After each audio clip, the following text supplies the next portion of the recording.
Fortunately, no one was hurt by the rockets aimed at us yesterday from Iran.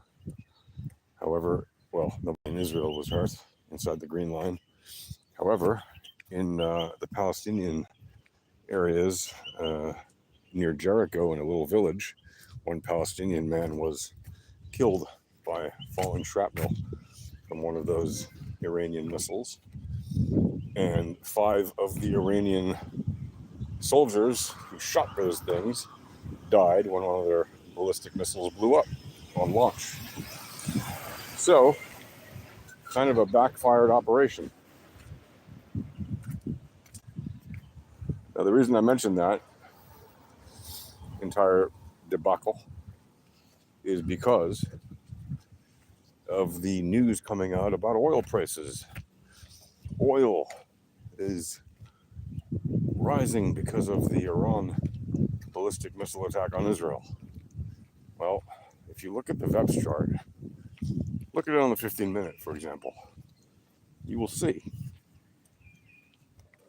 extremely clearly that oil actually rose a good 5-6 hours before it rose basically at market open, traditional market open, 9 a.m. US, 9:30 a.m. US Eastern time is when it started to really spike up, which was a good 5-6 hours, 5 hours before the ballistic missiles were flying over Israel.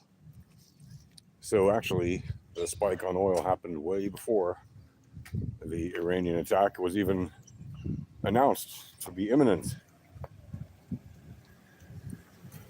It was the VEPS that told you there was a trending move to the upside. And there was a fat tail outlier and variance to the upside. So of course it was going to go up, as it did. And then it came back down significantly.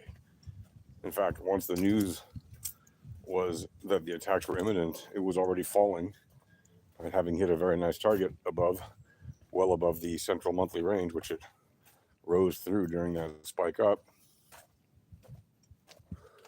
And then it came and touched the top of that central monthly range again, literally as the rockets were crashing and burning over Israel and wherever else they were. Reportedly, one rocket even landed in Syria. And after hitting the top of the central monthly range again, and after the attacks had already happened, it started to go back up again to where? To basically where it had already been earlier in the day. And that's where it currently is, or the last I checked on my chart about 15, 20 minutes ago. So no, all the news stories about oil going up because of the attack on Israel by Iran, not true. Provably not true. And yet, that's what you'll see because it's already been published. And that's the narrative that they're giving, even though it's completely the opposite of what actually happened. Like step by step, the opposite. Why would they do that? Well, because people publishing business news either don't know or don't care to tell you what's actually happening with real volatility and real entropy and real probabilities and real statistics, right? They're just filling in the blanks between the ads. It has nothing to do with the actual relevant maths that matter. And the same goes for Bitcoin, by the way. If you look at yesterday's movement, it defied all the YouTube jimmies that said, oh, it's going to go up now because it's October. And what did I tell you? For weeks. No, we could easily see October start to go down. And it could last even a week or two. We'll see. You know, possibly, yes. There's always probabilities to both sides. But there certainly were heavier probabilities at the beginning of October, which prices continue to go down, just as it did the day before. And did that happen? Yes, it did. Well, how do we know that? Well, because the overwhelming probabilities of the VEPS were indicating down. And did it go down? Yes. And how? It went down. And were the targets that we gave during the live stream met? Yes. Did the asset go down to the center of the central monthly range? Yes, pretty much exactly. And then it dipped a little bit, spiked a little bit below there on the 15-minute a few times before starting to rise up again on the new day. And had a very nice movement to the upside on the new day again, back towards the top side of the central monthly range. So it has basically tested the central monthly range on the first day. Has it tested the entire central monthly range? No, it didn't go to the very bottom of it, but it got into the bottom half. And, so it tested the top half very nicely. And that's good enough. Does it have to test the entire central monthly range? No, it doesn't have to. Can it? Yeah, of course it can.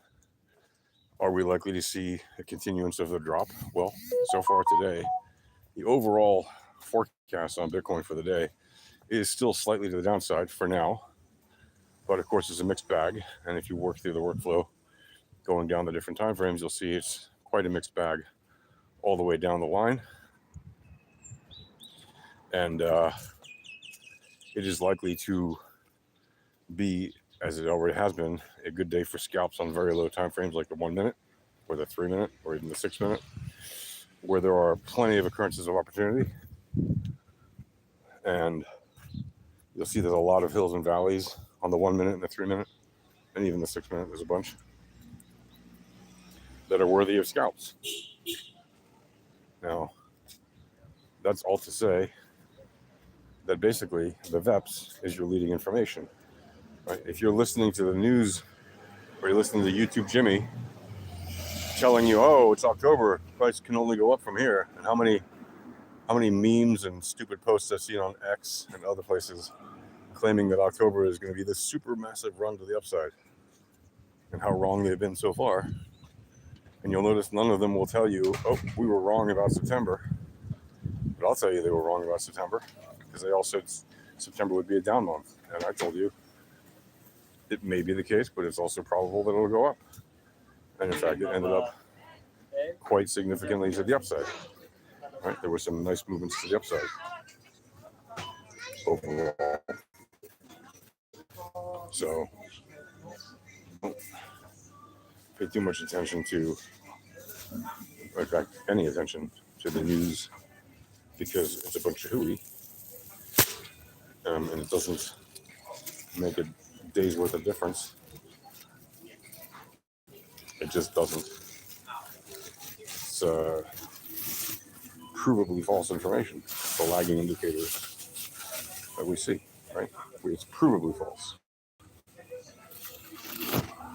So don't get caught in that trap of thinking, oh, my favorite YouTuber said it's going to be a month, so it can only go up. Well, they said it was going to be a down month for September, and they were wrong about that, right? After the initial drop we had in the first week of September, we saw that the prices rose significantly, and we're likely to see that be the case again. So, don't fall for that, is my point. It's a fool's errand to try to take the word of a YouTuber. Happened to hear what I was saying before, if this went online. Don't listen to the YouTube Jimmies and the news when we literally see provably that the VEPS gave us all the info to make the trades on Bitcoin and altcoins and even traditional assets like oil and gold and Dixie and everything else, and stonks and whatever you want. And all that info beforehand. Right? And this notion that Bitcoin is only going to go up because it's October is, again, provably false. Right? Can it go up?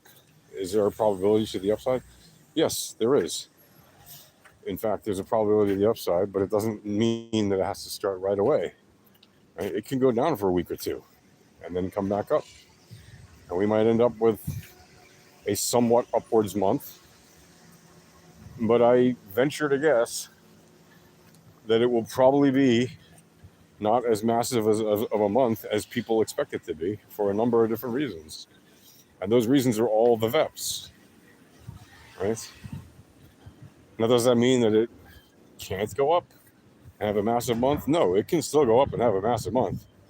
So far, the probabilities are that it looks like it's going to go a little bit down for the first week, maybe even 2 weeks or a week and a half before starting to climb back up.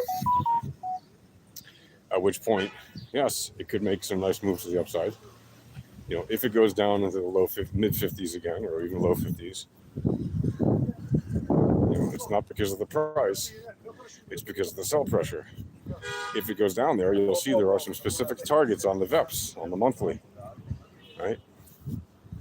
If it goes and reaches those targets, then yes, by all means, you'll probably see a lot of buy pressure there. And that will probably drive the price, because the price will follow the returns. The returns will start heading to the upside and the price will follow, because that is always what happens. It's never that the price leads the returns. It's always that the returns lead and the price just follows. So don't be misled by what you think is exciting news or some amazing insight from some narrative. It's barely ever that, if ever. It's never that, really, provably. So focus on the VEPs, not on the news. That's all I have to say.